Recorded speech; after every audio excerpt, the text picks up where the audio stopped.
Well, I think your analysis was very straight line. History doesn't run in a straight line. Kid, you cannot tell your neighbor he is stealing ducks when you are stealing funds. As High Commissioner, I was wrong. As Charandas Prasad, I reacted naturally how any person would have. I did not come here for that kind of abuse. I did not come here for that kind of abuse. If you're going to go along that road, I'll walk off. But it's all okay once they're talking. If they were talking, I could not have been here today. You got ADHD. I got nothing. Calm down. I think I've done enough in terms of taking our team out of trouble from losing. Come on, Lou Taylor. That's good. I'm reading the script now, and the first person that comes to my mind to play a detective, Yes, but the an Guyanese critic. erratic Mikhail detective, Rodriguez. is Mikhail Rodriguez. Why an African slap an Indian? Why a man and slap a woman? No, you deal with that. You deal with that. We must encourage platforms like this because it brings together different people and allows for discussions to take place in our country on a multiplicity of fundamental issues. Kingdom, you apologizing for something you think I did is wrong. I don't want you to do that, and you should not have done that.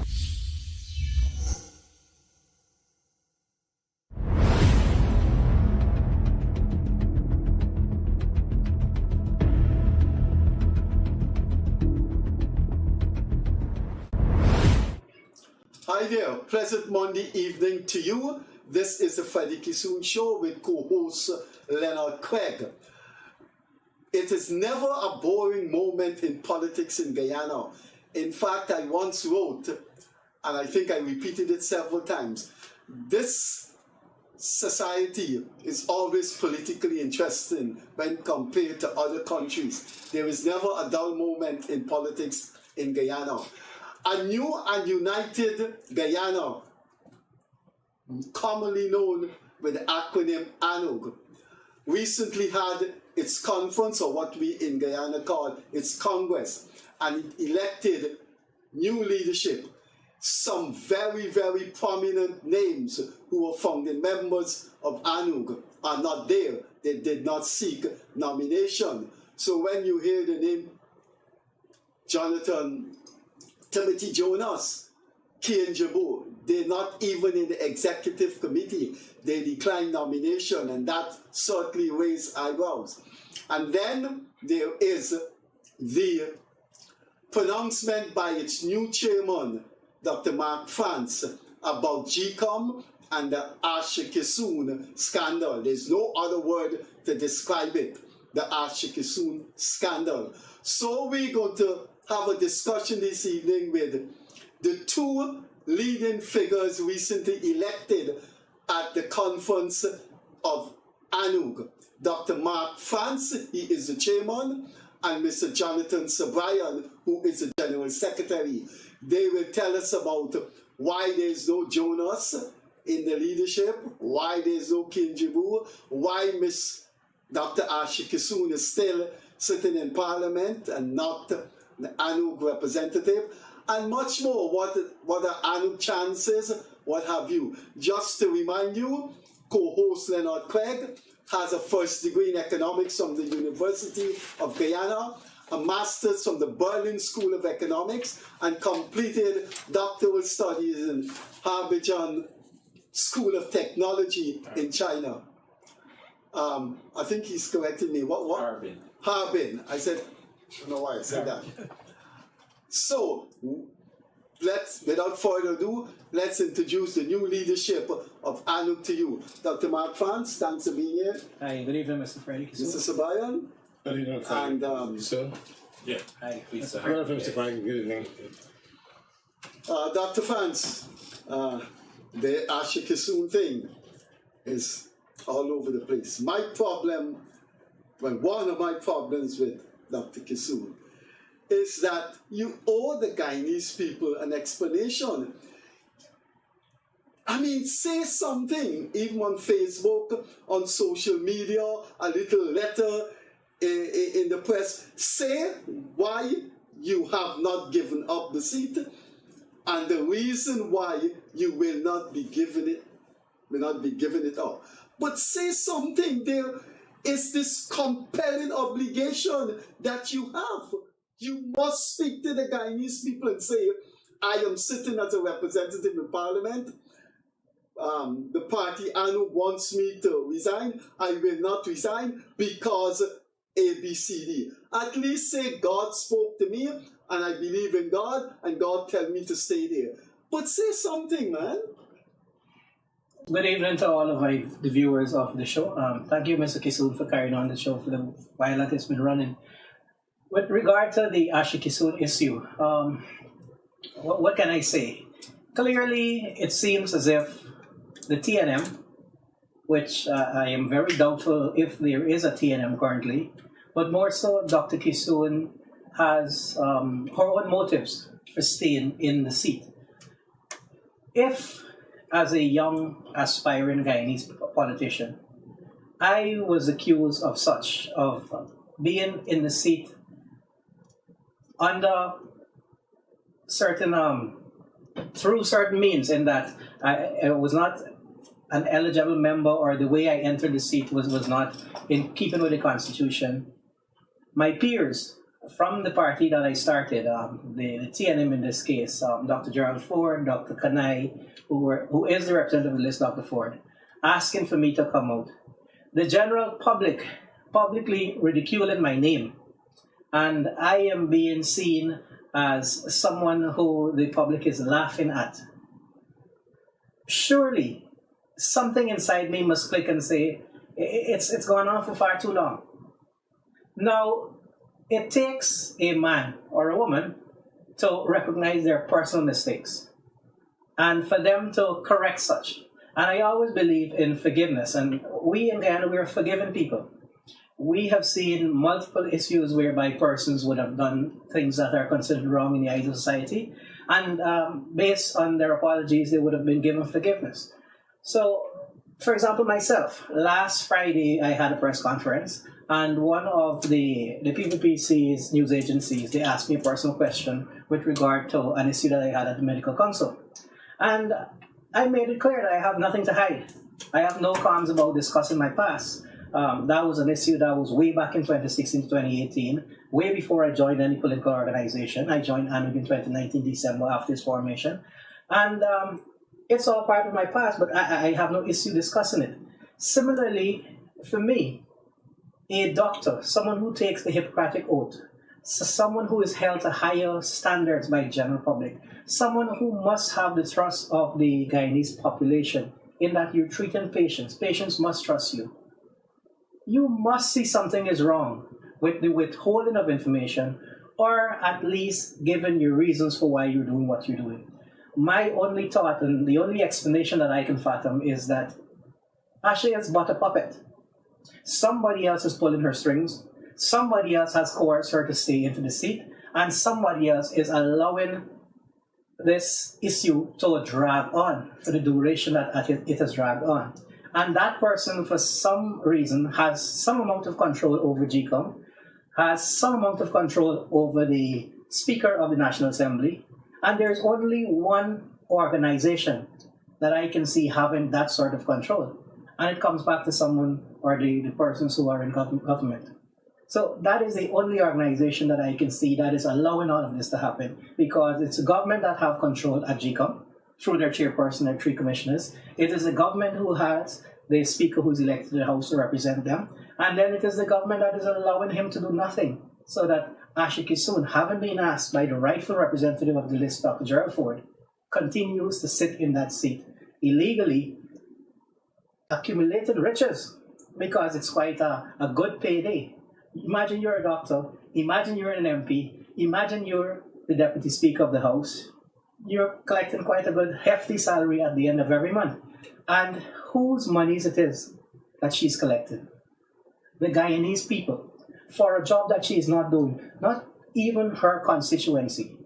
Because I'm not sure if TNM has a constituency anymore. I'm not sure if they exist as a party. I haven't heard of any internal elections since 2015, since 2020.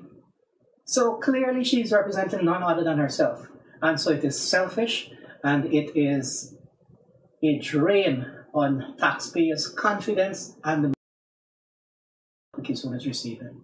That is as plain as it can be. That is how I see things.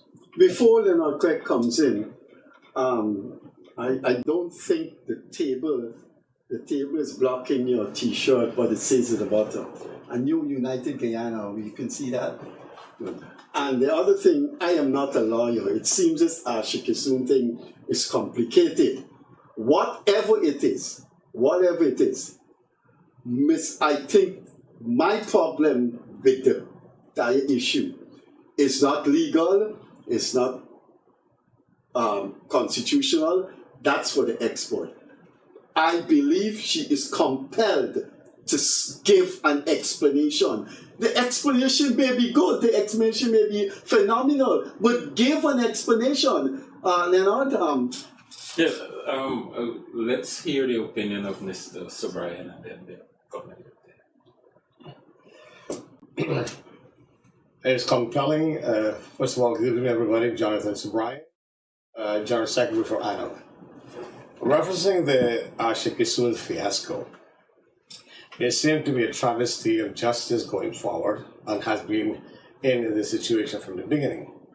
Her illegally squatting in Parliament, and I choose those words carefully, not loosely, illegally squatting in Parliament. She has lost the trust of the people who actually were part of the TNM party that she was so vocal and voluble about come election time.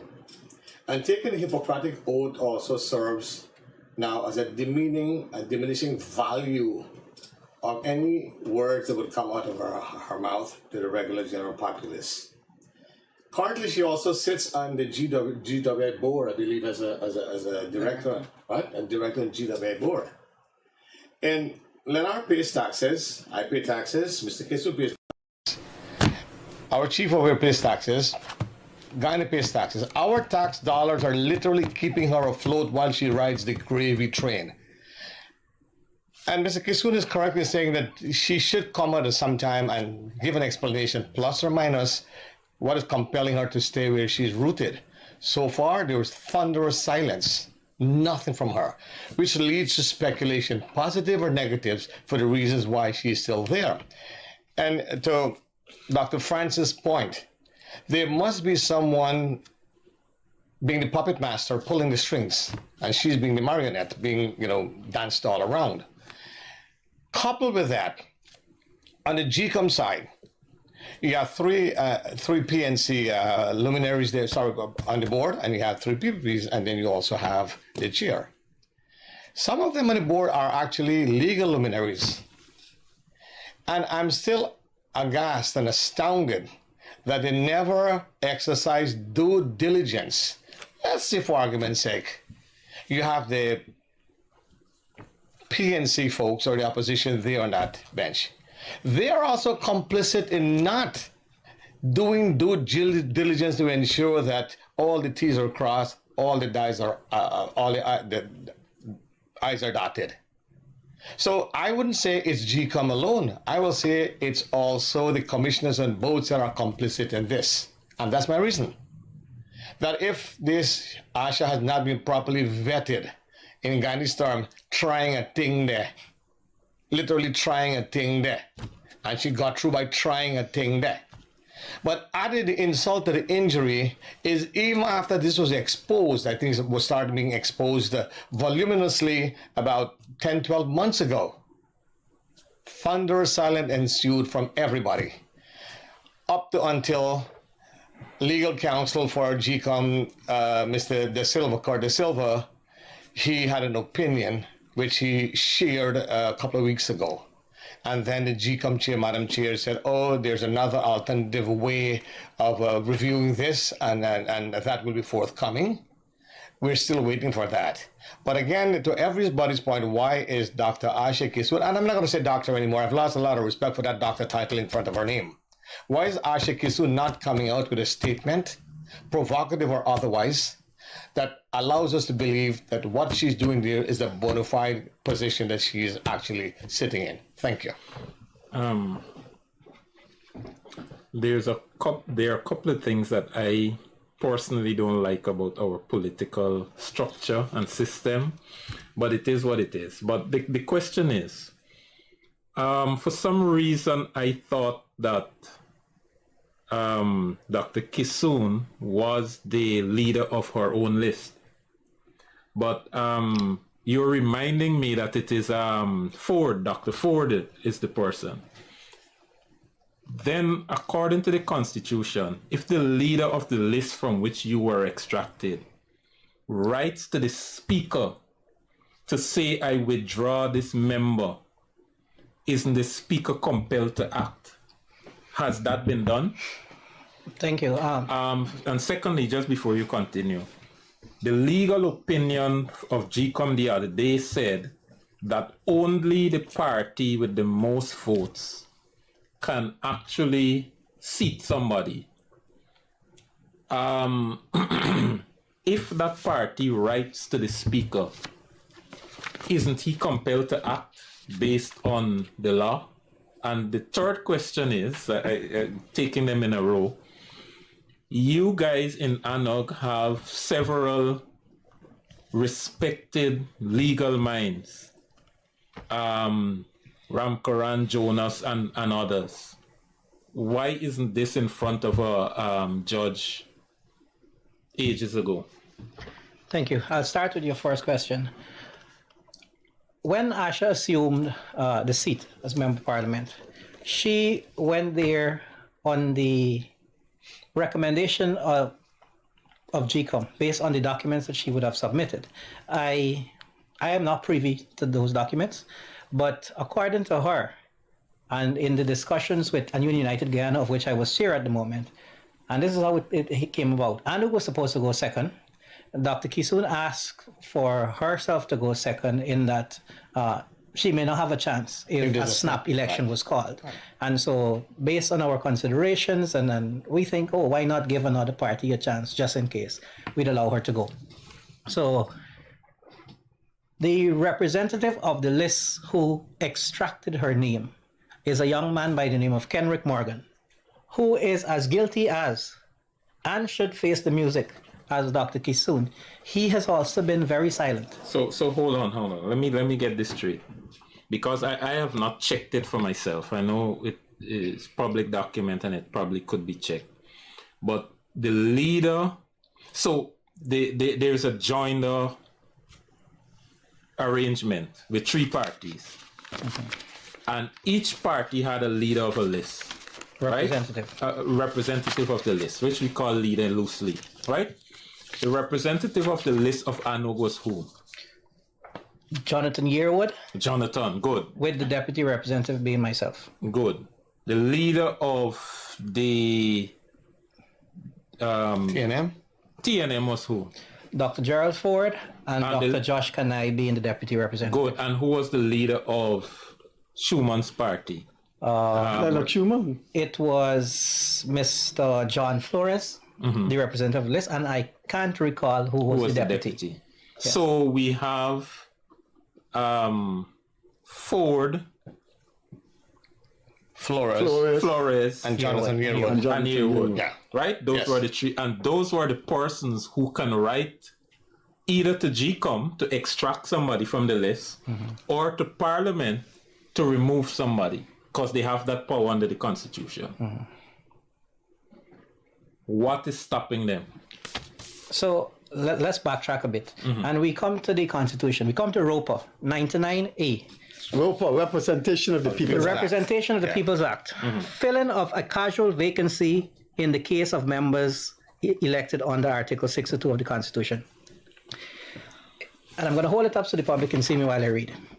If the seat of a member of the National Assembly who was elected pursuant to Article 62 of the Constitution is vacant for any cause other than a dissolution of Parliament, the vacancy shall be filled by the person who is not such an elected member of the Assembly, but is qualified for the election as and willing to become such a member, and whose name is taken from the relevant list of candidates by way of further extraction, therefore in accordance with the provisions of Section 109, by the representative or deputy representative of such list, or a person designated by a majority of persons named in such list, as the case may be, as shall be called upon so to do by the Speaker, following as nearly as may be the like method as was observed at the preceding election of members under Article 62 of the Constitution.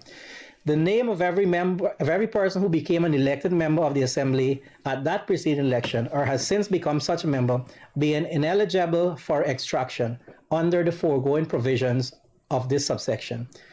And if there is no person whose name is eligible, therefore the seat shall remain vacant until it is filled, consequent upon an ensuing election under Article 62 aforesaid. More importantly, Section 2 of 99A. In subsection 1, so they're referring to what I just read, the relevant list of candidates means the list in which was included the name of the member of the Assembly vacating his seat, or where the vacancy exists because a person is held in proceedings under Article 163 of the Constitution not to have been qualified to be elected as such a member, the name of that person. So what this section of rope is basically saying, because this is long-winded, is that unless Parliament suffers a dissolution, it's broken up because a no confidence was passed, 3 months you got to hold elections, you dissolve Parliament, or you call for a snap election and you find a reason to dissolve Parliament. If there's any such vacancy that exists, there is a methodology of how that vacancy can be filled. The person who is to fill that vacancy must come from the list of candidates. And it says here, relevant list of candidates. Who can extract that person? The representative of the list, so that would be Gerald Ford in TNM's case, or in the event that Gerald Ford is unable to, does not want to, or has abandoned his duty, Josh Kanai.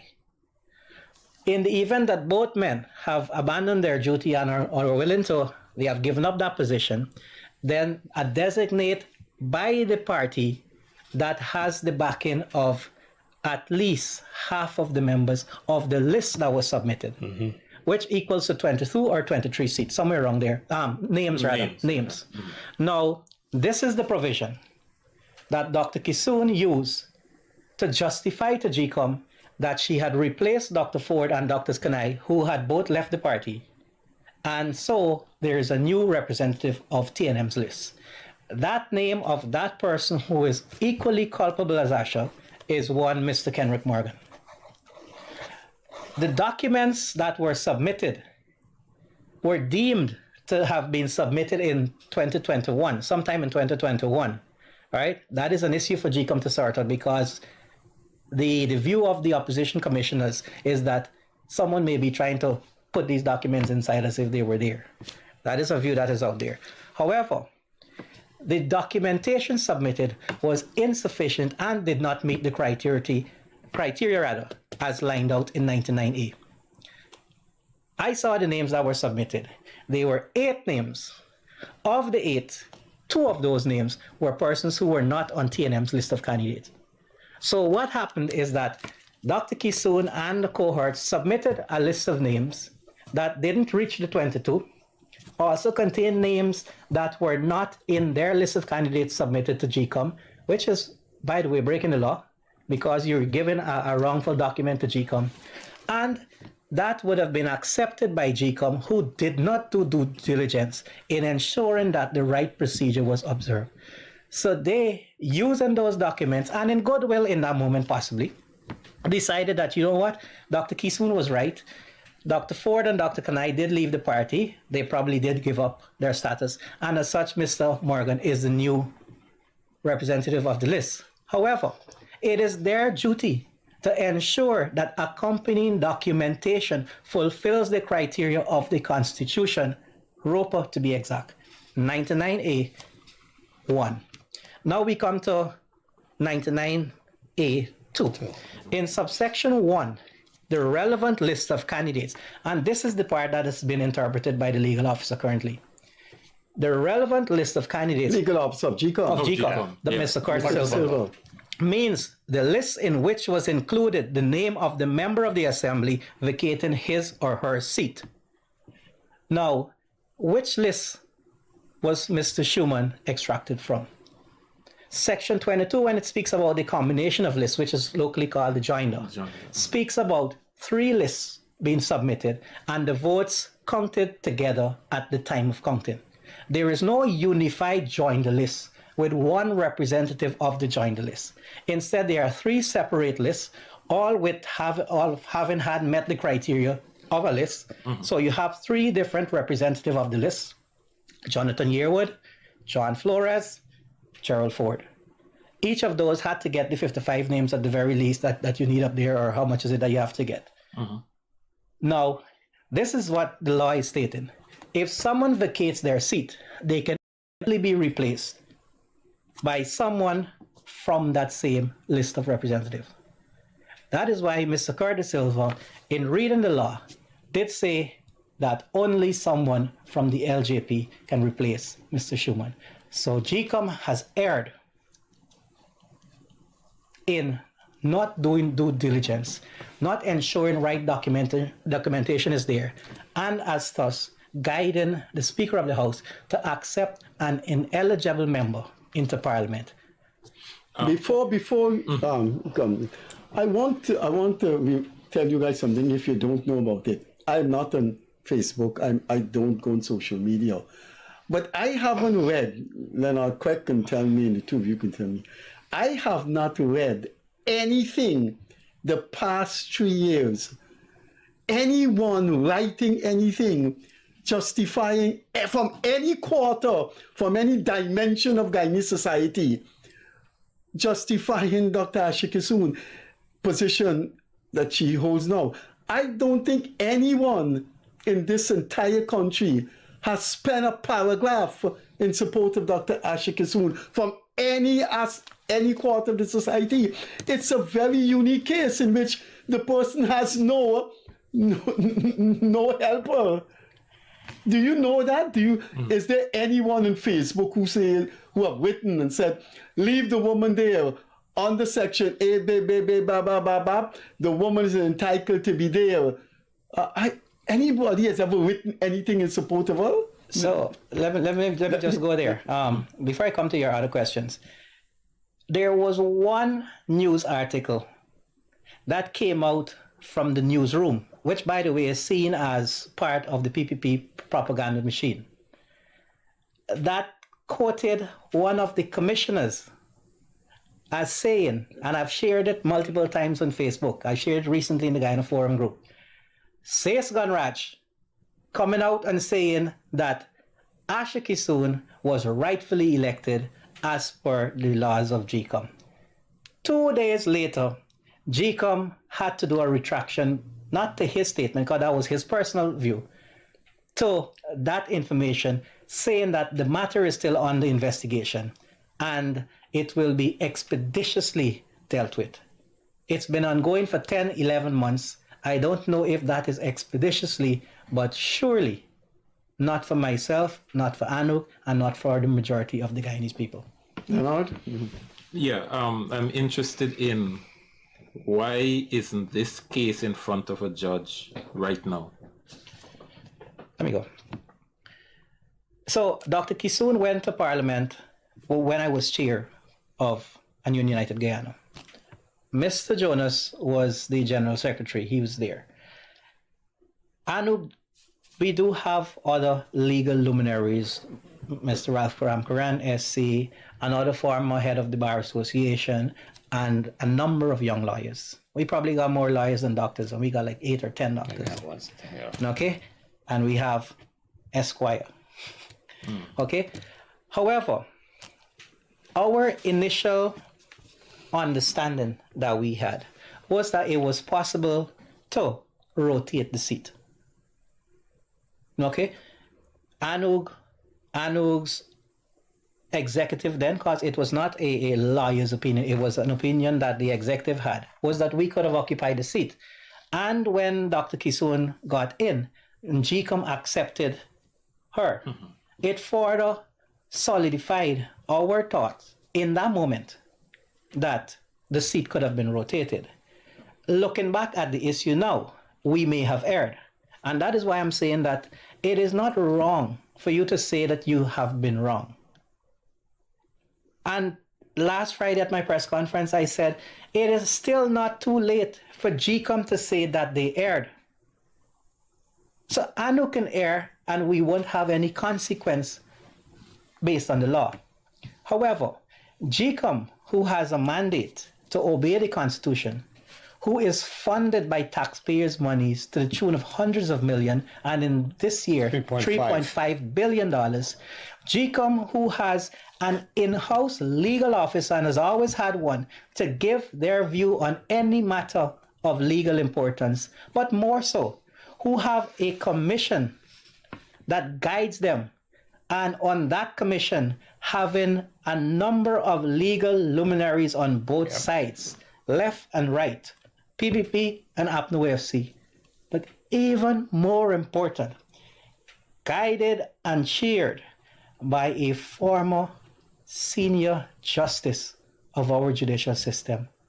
It's on them to have the onus to interpreting the law correctly, ensuring that everything is done according to the law, and in the event that they would have missed it, because they did miss it, to fix it and fix it in a time frame that all Guyana can agree with. They have not been doing that. I don't know if Leonard had something with the Asha Kissoon case, but before we move on, there's something about the Asha Kissoon case that has not been made public and will just die naturally.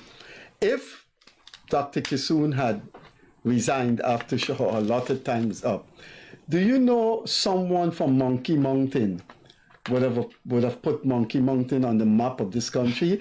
Monkey Mountain, how many people have risen to national prominence on Monkey Mountain? And if Dr. Kissoon had resigned, a woman from Monkey Mountain would have been the first prominent person or the first parliamentarian from Monkey Mountain. That's Miss Alita King. Unfortunately, that wouldn't be. She told me that her itinerary in her personal life, she wouldn't be playing much part in politics in the future. That's unfortunate. At least it would go on in history that Monkey Mountain produced a parliamentarian. Leonard? Yeah. Third question. I am really baffled why. Okay, so let us for 1 second. I'm not saying this is so or what have you, but let's say for 1 second you're right, right? That the government has its hand in this thing, and the government is probably protecting. And then you mentioned Says Conrad, whatever. Let's assume for a moment, right? I still don't understand why the entire opposition, APNU, AFC, anybody, any other party who has contested the election, has a stake, what they call it in law, locus standi? Yeah, locus standi. Anybody or any party who put up a list in that election has locus standi, I believe, to approach and say, here, look, we participated and what's going on here. I don't understand why this is not in front of a judge. So I became part of ANUG's executive only for a year. This is my second year. Mm-hmm. When I looked at the information bandied around about the disposition of Asha, I did a little bit of research on my own. Mm-hmm. And I wrote extensively in the newspaper, and you can fact check this, since the summer of 2024. That was when I started writing about the Asha Kissoon's imbroglio. Mm-hmm. That's when the opposition commissioners came out and made a statement. I think a letter they also wrote. Mm-hmm. Thereafter, GCOM themselves came out with another statement. So I kind of like rolled the pebble down the cliff, and it picked up momentum after that. I'm still convinced, had I not started this little chat going forward with Asha, mm-hmm. Asha would have been sitting in there and it will die a natural death because come election time, the parliament will be dissolved for election. And that's my honest feeling. Now, who wanted to keep it under the rug? Who wanted the matter to fall through the crack? That's up to them, but I still maintain taxpayers' dollars. And in this case here, $3.5 billion to GCOM. It's still taxpayers' money. It's not GCOM money. It's not coming out of anybody in GCOM's pocket. It's still the taxpayers' money. Your money, my money, his money, everybody's money. And we always look for a return, an optimal return on our investment. Yeah. I hear you, but neither of you are touching the subject. Why do you think it is that this issue is not in front of a judge? Could it be that you guys are convinced in the shadows that you don't have a case? Well, there are two parts of that. A memorandum of understanding is not legally enforceable. Okay. The joint agreement that they made, right? There's a memorandum of understanding. It's not legally enforceable. You can't go to court to that. You can't go to court with a memorandum of oral contract, breaking of an oral contract. Well, this was a piece of paper. MOU is not enforceable, and you just oodles of money and maybe a protracted period of time, and you would go away. In an MOU doesn't contain something called legitimate expectation, and does legitimate expectation based on oral contract, isn't that even if it's not enforceable, isn't it, can you litigate it? If you're not, you probably spend a lot of money and the time, but to get it, and it's 50-50 either way. It depends on who's able to get it, stuff like that. That's the first thing. You have to have financial resources to do that. The second thing. The third thing is, there are other parts, moving parts, at the same time. That doesn't make this situation a vanilla situation. There are many other parts. So coming back to what you're saying, why is it no action was taken?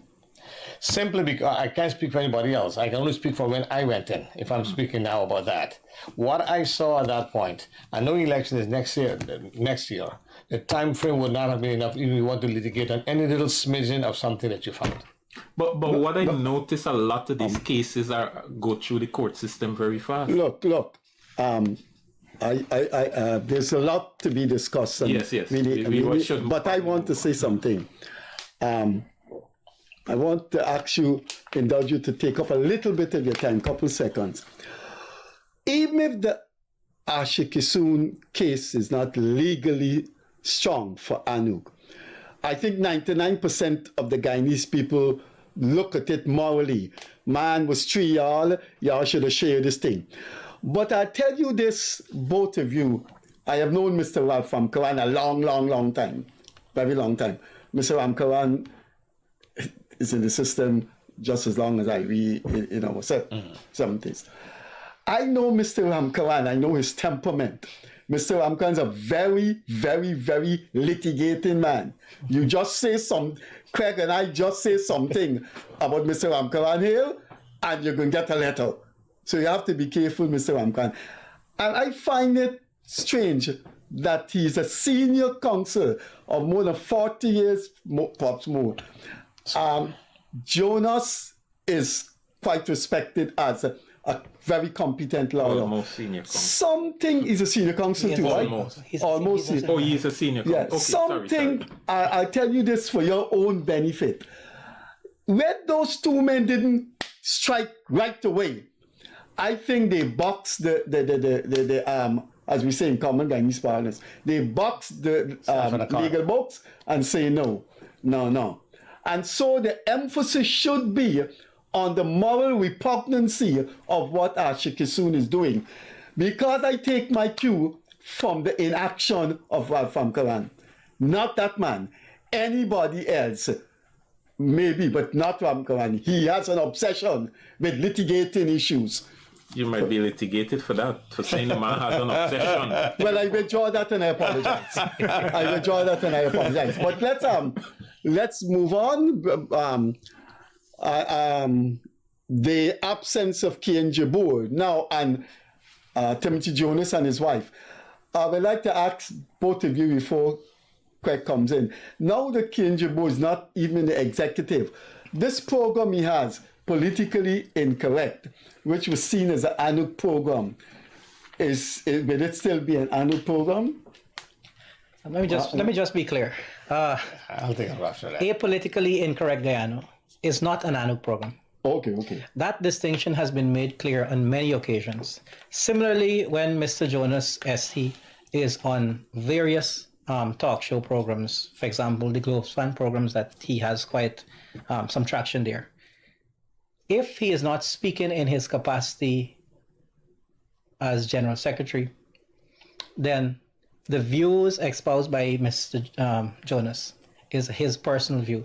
And we have asked all of our executive members in the past that if they're not speaking officially for ANUG, so always let the public know that it is their personal opinion. Now, what happens? Sometimes a lot of your individual opinions may coincide with that of ANUG. But given the fact that you've made that distinction, then clearly you're not speaking for the party. Now, the show that Kian has, it has in some way maintained the presence of ANUG, because if you were the chairperson of ANUG, as Kian was for the last year, if you're the general secretary of ANUG, as Mr. Jonas was for the last year, then of course people will take your opinion as possibly being that of ANUG. So it has worked in a way for ANUG.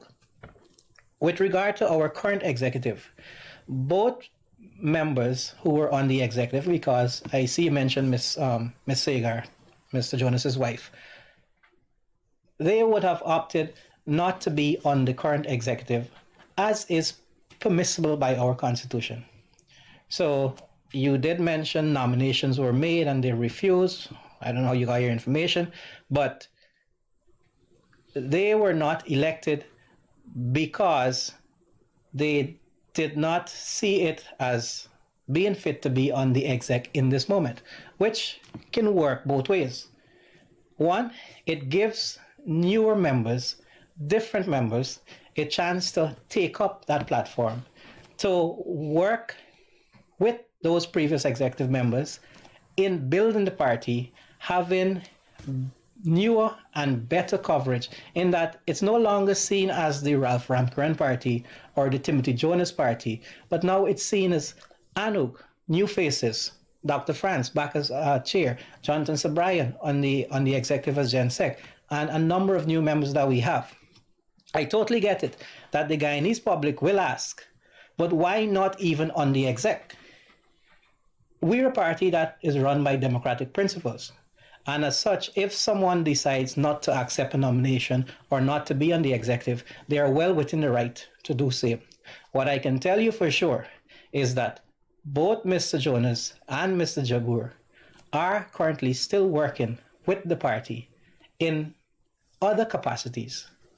And so we will attempt, the exec that is, try to see how best we can utilize those human resources in a capacity that can help ANUG, especially going forward in this election cycle. Let me add to that. All right, I'll let Jonathan add. Mr. Jonas is currently the senior trustee for ANUG. He still is a favorite part of ANUG. He is also in a focus group that is concentrating on the 2025 election. We have a median age of 32 in the executive itself. We believe in succession planning. We all agreed to do that. So we have a cadre of younger people because we believe in succession planning. Long after we have left the face of this earth, we expect ANUG to continue with the younger generation. So they're getting a chance to be part of the administration. That doesn't take away or dilute what Mr. Jonas is doing. Now what Kian Jagur is doing. Kian will continue having his show, expressing his opinion because he's still a member of ANUG. So and so is Timothy Jonas. He's a vibrant member also. You'll probably see them more on Kian's. Both of them you'll probably see them more also on Kian's program, espousing their personal views and situation. Now, if the personal views are in alignment with ANUG's position, that's all well and good. The exposure for ANUG is great, but it's still, the caveat is that it's their personal opinions on these shows. On Globespan, we're Mr. Jonas is considered an icon or a cult, it's still his personal view. And if it aligns with some of the philosophy of ANUG, more exposure for ANUG. So let me guess. On this show today, you are exposing your personal views and you are speaking for ANUG based on the t-shirt. Most certainly not. we did have the blessing of the executive, and we come here to speak as part of the executive, as the chair So and this the is- Sec. This is these two ANUG's, persons ANUG's representing position ANUG. in this moment. In this moment. He has the t-shirt on, you know. All right. I just want to add something though.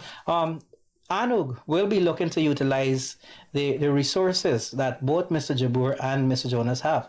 So you will see other persons from ANUG possibly going on Kian's show. You will see, once we all have the same agreement in terms of viewpoints, that Kian Jabour and or Jonas will be taking statements from ANUG that we have prepared with our policy that we have in mind and giving it out there to the public. Of course, as Mr. Subrian is saying, that distinction will be made.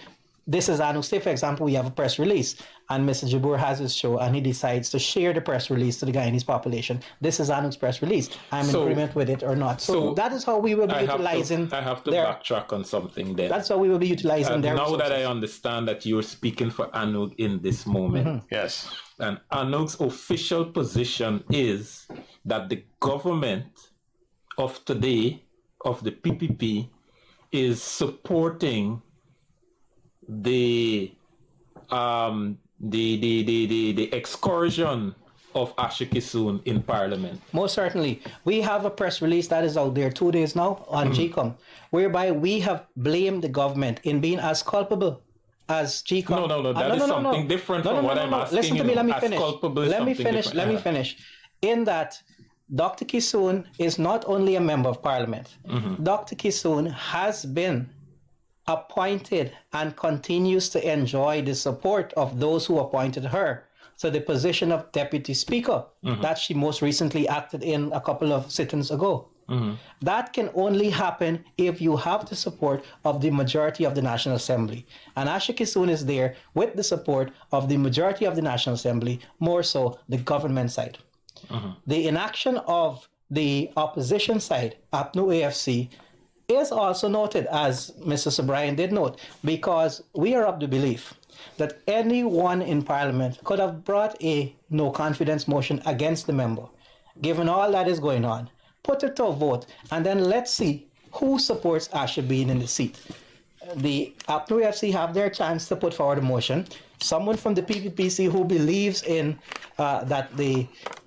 that she was wrongfully there, that she is not representing the best interest of the Guyanese people, that taxpayers' monies are being wasted, could have put forward a no-confidence motion. Neither have done. Why? They may have their own reason. What we do think, and this is my personal opinion now, is that not ANUG's, right? This is my personal opinion. It helps both sides in not having ANUG have that public platform. We are the only political party who have taken both sides to task. We are the only political party that is seen as holding both to their words, their actions, their past. We are the persons who would have been formed due to the inaction, due to the betrayal of the AFC. And as such, the AFC and APNU and the PPP would rather not give us that platform. Leonard Craig, I'm going to throw my mango pelt at Leonard Craig for bringing back the Asha Kissoon thing. I want to move on now though. But I have to ask the question. It was good. It was thing. I want to being the devil's advocate, but okay. I want to tell you something that you've just done to me, and I think Leonard Craig too. Can I put a pause? Yeah. I've made Freddie a believer in ANUG. Is that what you're gonna say? No. I'm sorry. I like President Ali and Anand Lal. No problem. Unless there's something intervening. I am very much an admirer of Anand Lal. I know about his life, his political life, his legal life, his personal life. I support President Ali and Anand Lal. That doesn't mean That doesn't mean I would not say things, I will not express an opinion of things that government do that that I don't believe in. I believe senior citizenship pension should be much more than what it is. I believe disability assistance should be much more than what it is. But I also believe ANUG, civil society, opposition parties, no one could get up and face the world and say they do not play an important role in society. They do. But one of the things I wanted to say to you, you put me in a very difficult position here, but I have to do my media work. The information I got about why Kian Jabu, and he's pretty young, so it's not a case in which a 55-year-old man giving way to, he's pretty young. And Timothy Jonas is not even in his 50s. The information I got, once these things hit Guyana, people give you information, is that Mr. Jabu and Mr. Jonas may have had some disagreements. I know you're not going to talk about those disagreements. That is obvious. No party is going to do that. But at the same time, my job as a media practitioner is not to give Jonas and Kian Jabu a free pass. Okay. When you say disagreement between Jonas and no. Define what do you mean by it? I think something happened. Jonas was here, sat in that same seat, and said, we're ready to go. We expect about 4 seats. Kian Jabu said the same thing. And when you listen to them, when you view them on your TV or smartphone, these were the ANUG people who were ready to go in an election that is about 10 months from now. And then the people are not even in the executive. I don't want you to, I just want to say this for the public, that something is wrong there. No, but I can answer that. So I've been... But you may not answer correctly. Well, I don't know if you have a correct answer or not, but I'm going to give you my answer.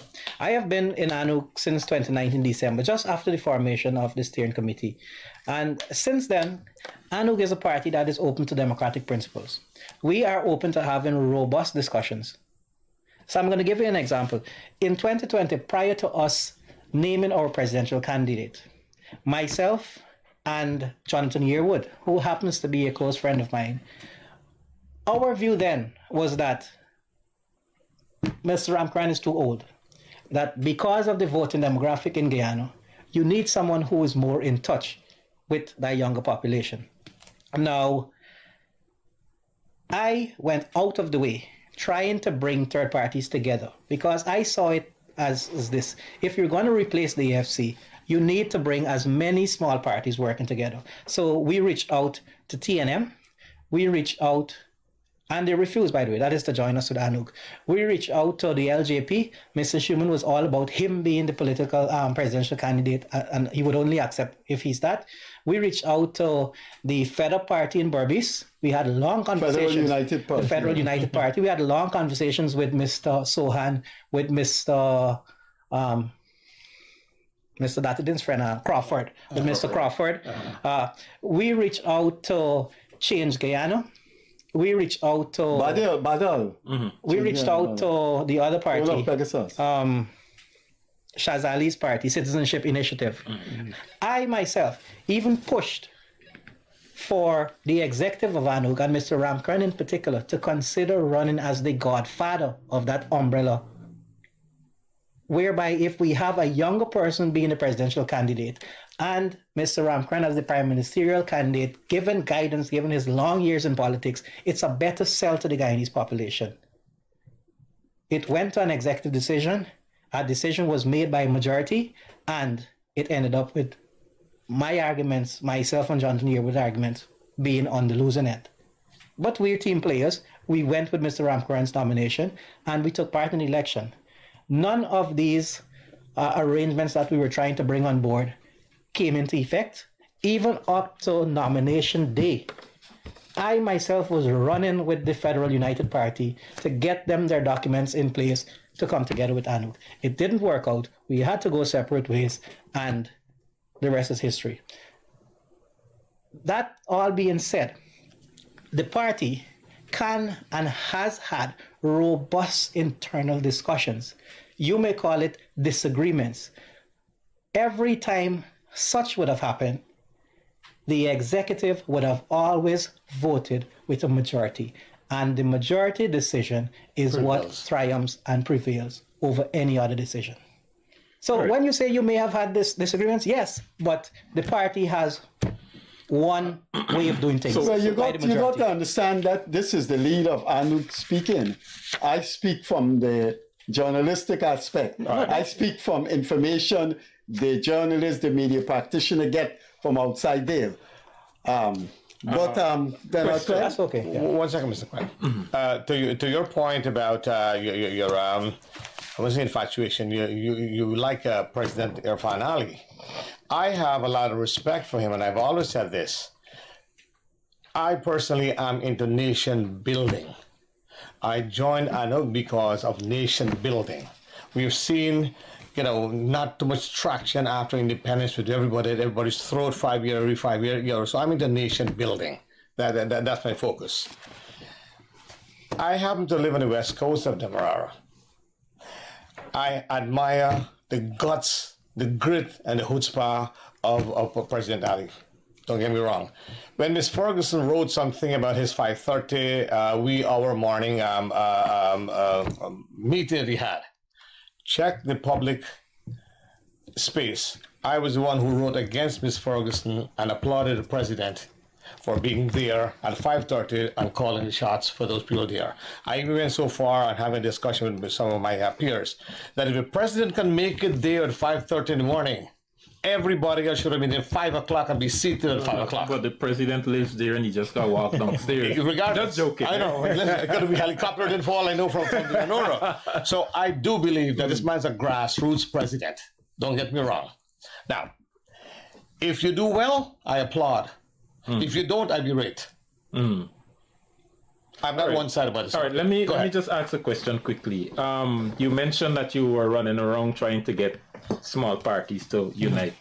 How do you feel about that? Do you still feel that way? Would you ask your party or try to persuade your party to go back and to join the agreement arrangement? Would you try to do what APNU AFC did? So most certainly, I believe that the joiner provision will be used again at the 2025 election, not necessarily by ANUG. What has happened is that now we have political currency. Now we know where we stand. Now we know that ANUG is the third party that has replaced the AFC. And the AFC is back. They're trying a new strategy, trying to be a bit more independent, to reorganize themselves. But they have the baggage of the past, and they have what seems to be that dependence still on the PNC or APNU per se. But they don't have a multiracial face at the moment. ANUG is not going to be entering any coalition as of this moment with any other party. And you're speaking for the executive. And we're speaking for the executive. Okay. Because what happens is that, and we're talking about the major political parties. As history has proven, the smaller parties are always consumed or have always been consumed by the larger parties. That is not going to happen with ANUG. We value our independence. We value our message, which is a whole lot different from many. I'm not talking about coalition necessarily with a big party. No, and I'm coming. So we are going to be reaching out to each and every political party in Guyana and the government and civil society to see how best we can work together, how best we can bring persons on board, how best we can see if our message aligns. And once we have those groupings, political parties, individuals, we're going to try to work together in a union. If the PPP ask you to be part of a joint agreement with them? Don't answer that, because I was coming to a similar question. I was coming to say, I don't want to say on this program, you have a very important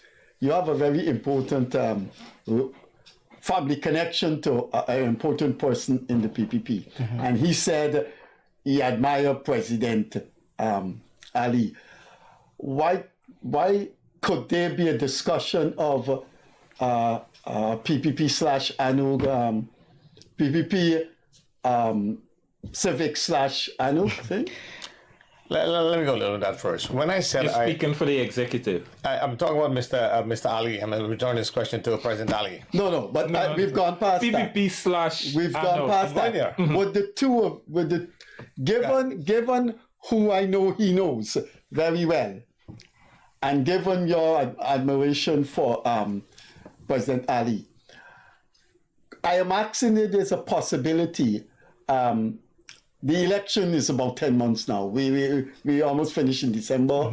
So then you have to provoke parliament, what have you.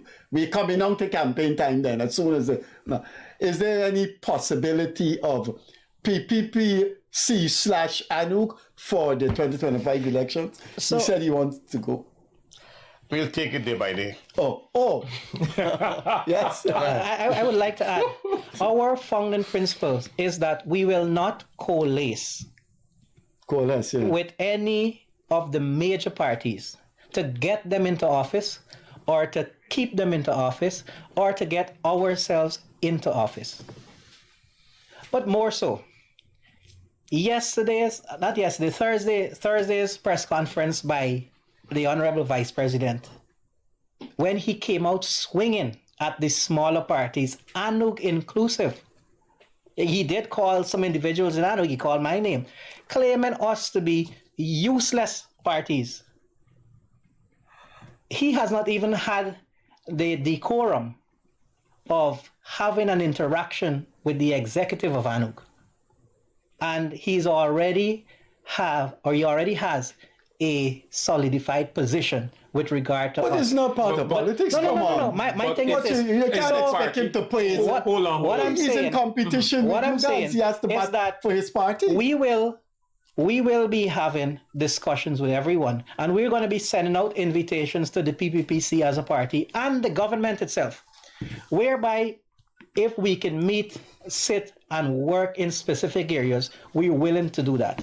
As of now, the executive decision, which is maintained due to our founding principles, is that we will not be coalescing with any of the major organizations.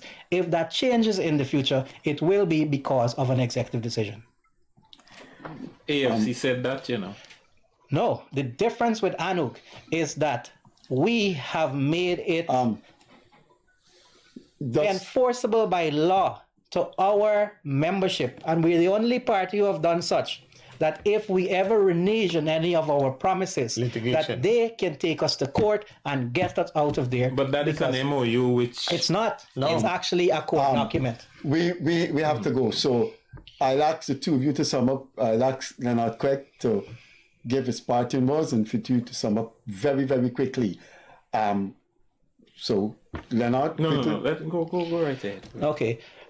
ANUG is here for the long run. We're going to be in elections in 2025. We're going to be calling on the Guyanese people to support us. We will be selling a message that is different, a message of unification, a message that is asking for both sides to work together, a message that we just don't want to get into a parliament to enjoy the perks, as has been seen by other people. We're also asking our members to keep us in check. You know the laws that we have in our internal constitution that guides you, that you're able to control us. I know we're wrapping up, but I must say this.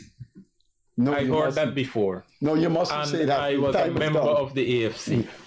Why should myself or anybody else you never had a legal document time has caught up on us. Time has caught up on us. To your membership. We got to go. The operators are in my ears. But what I would suggest to you, before the program is over, when we leave in, please go into your car and get a membership form and a T-shirt for Leonard Craig. We got to go. Just saying, in closing, appealing to Generation Y and Generation Z, you are the future of this country. You're 65% of Guyana. Guyana is entrusted in your care. Whether you join the political party or become sensitized of the politics in Guyana, you ought to know where your patrimony is going and where your taxpayers' dollars are going. Okay, get involved. None of the two of you have asked me if I'm related to Asha Kissoon. I was going to ask you another question. It's my sister. It's my sister. Sorry, it's my auntie. I've heard you answer that question already on your show. We got to go. There's some people in Blackbush Bowl by the name of Kissoon that look just like you too. You were watching at Mr. Jonathan Subrian, the new General Secretary of ANUG, and the new Chairman of ANUG, Dr. Mark France. They became part at the top of the pyramid at the recent conference at the Georgetown Club of ANUG. And as you saw or heard, they said anything is possible before the election. Well, we have to wait and see which direction ANUG goes in, but we must always welcome new faces, new political parties, new organizations. It makes a society intellectually richer. On behalf of my co-host, Leonard Craig, we will see you on Wednesday. Catch you later. Bye-bye.